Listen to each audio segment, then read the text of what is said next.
上下にしながら右に押していく。包丁を長く使うことが大事です。当てて引っ張る。当てて引っ張る。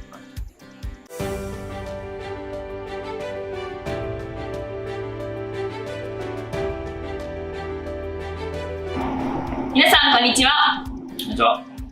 本日は大阪北摂にお店を構える日本料理豊中桜井の三田シェフにお越しいただいております。本日はどうぞよろしくお願いいたします。本日ですが、サンマのなめろうの作り方をご紹介していただきます。はい、サンマのさばき方なんですけれども、はい、こちらはまた別の動画でもご紹介していただきしていますので、はい、こちらをご覧ください。はい、はいはい、では具材を、はい、まず具材をご紹介していただきます。みょうがですね。としその葉っぱ、生姜、これは新生姜です。で、お味噌とネギと、でしその葉を使います。はい。で、一番最初はまず野菜とにかく刻んでいく作業なんで、みょうがを刻みます。はい。お尻の方を畳んだ布巾の上にこう乗せます。頭の方からこの状態で刻んでいきます。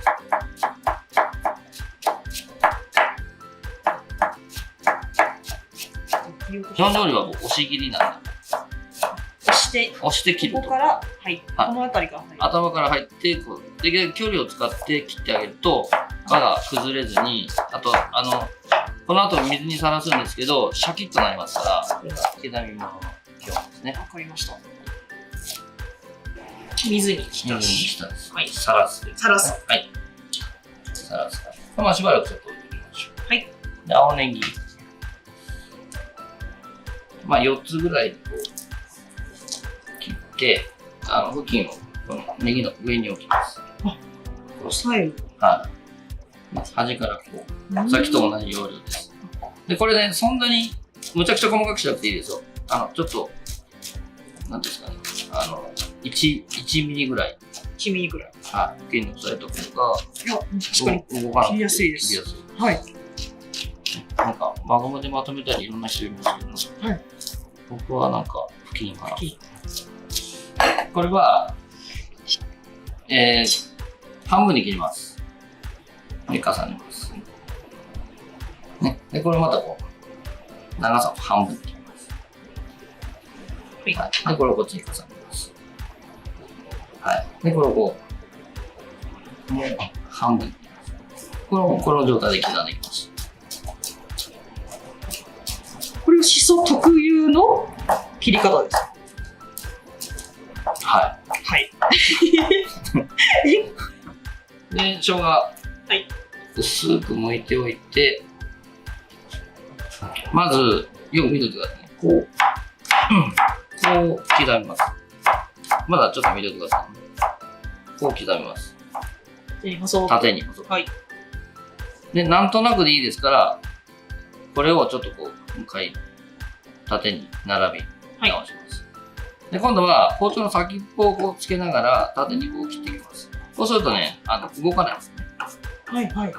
それからこう、包丁の先を先に当てといて、落とす感じ。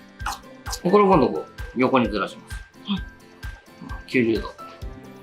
で、これも同じようにこう上からこう、落とすようにして。包丁の先をつけてから下に落としていくと、ばらけないですから。はい。さらにもうちょっとだけ、ちょんちょんちょんちょんちょんってやってあげたら、これも、粗いみじん切りが出来上がります。はい。はい。できてると思います。できたら細かい。で、それを、今度、また90度横にして。はい。で、はい。はい。で、揃えましょう。揃えて、はい。で、また。はい、また。はい。はい。いい感じの最後の面切りになりますね。そしたらサンマ。はい。細作りにします。細作り。はい。素振りしてください。こうやったら取れるんです。ペタッとなったでしょ。はい。これこう、ニューニューニューニューってやつは取れますから。尻尾持って、ピタッと包丁にひっつけて、ピタッとまな板にひっつけて、まっすぐですよ。全部包丁がまな板にピタッとひっついてる状態で尻尾を持ってこう上に動かしただけで勝手に取れます。結構引っ張らないと。はい。切れましたね。はい。大丈夫ですよ。はい切れてもいいんですので。で、もう一回はい。入れ直して、ここに、そうですね。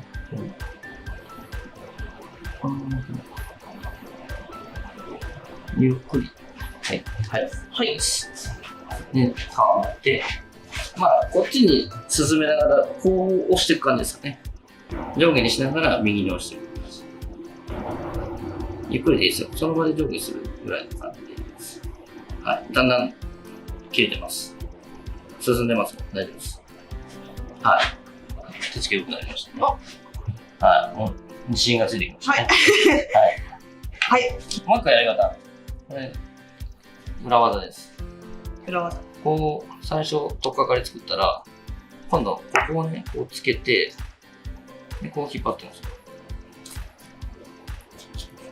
こうしてます。この、この後ろで、後ろで。押してください。そこまでぴったりしつけといて、向こうに締めてください。ほら、できた。ね、これ簡単だね。はい。で、これで、あとは斜めに切っていきます。引っ張って。なるべく包丁を長く使うことが大事です。当てて、引っ張る。当てて、引っ張る。なるべく包丁の長さを使ってくださいね。はい。当てて、引っ張ってくる。包丁せっかく長さがあるんで、そうですね。その長さをフルに使って切ると、切り口が滑らかになって、舌触りが変わります。はい。で、ネギ、大葉、みょうがじゃない、生姜が今入ってますね。はい、で、ここにお味噌。まあ、大さじ1ぐらいですかね。大さじ1。はい。大さじ1ぐらいの量で入れます。でこれをね、魚の身と、薬味と全部きれいに混ぜるような形で混ぜていきましょう。まあ、薬味が細かすぎたりとか、魚が細かく叩きすぎると、なんとなくこう、ぐちゃっとした感じになってしまうんで、まあ、こう、全体混ぜたときになんとなく、魚の切り身と薬味がはっきり見えるぐらいの大きさがいいですかね。はい。で、これ全体的にこう、行き渡ったら、はい。これで一応出来上がりなんですけど、盛り付けですね。みょうがを引き上げて、この上にちょっと置いてみてください。まず、まあ、剣のようなものをちょっとこう、横に置きます。ですか？こういう感じで置いてくださいね。で、この上にこう、大葉を立てていきます。で、全部盛らなくていいですよ。3分ぐらいでいいですから。真ん中に、こんもり高くなるようにして持っていってください。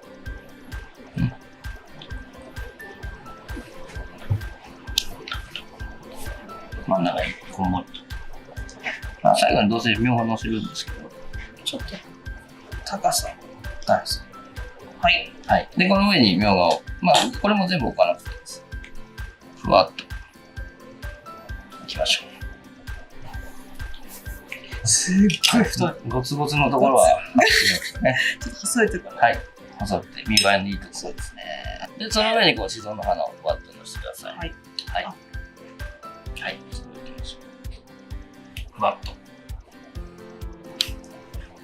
い。で、これで出来上がりです。はい。はい。では、これで、サンマのなめろう、完成です。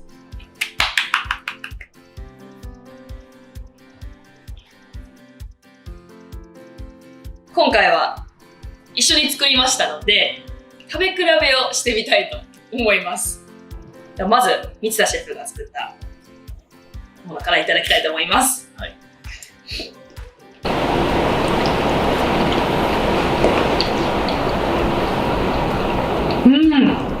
すごくあっさりしてて、は味噌のもうしっかり味が効いててとっても美味しいです。そうですね。はい。薬味のこうバランスとかもね、いろんな香りが噛んでる間に出てくる。はい、そうですね。私の作ったの食べます。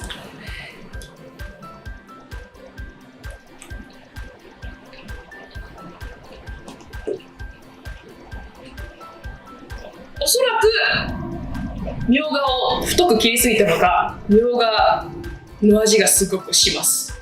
はい。豪快さがあっていいと思います。はい。まあ簡単に作れますからね。そうですね。薬味だけしっかり刻めてれば。はい、シンプルでとても美味しいです。あと味噌の加減は味噌が多ければまたご飯にのせて食べても美味しいですし、味噌少なめにしたら上品なお酒にも合います。だからそういう味の加減っていうのは分量通りじゃないとダメとかじゃなくて、自分が食べる時の用途によって変えたらいいかなと思います。本日はどうもありがとうございました。皆さんもぜひお酒のあてなどにお作りください。Thank you so much for watching our video. If you like this video, please hit the thumbs up button, leave a comment down below, and to keep updated with our videos, please hit the subscribe button. And be sure to be connected with our Instagram and Twitter account as well. And we'll see you in our next video. Bye!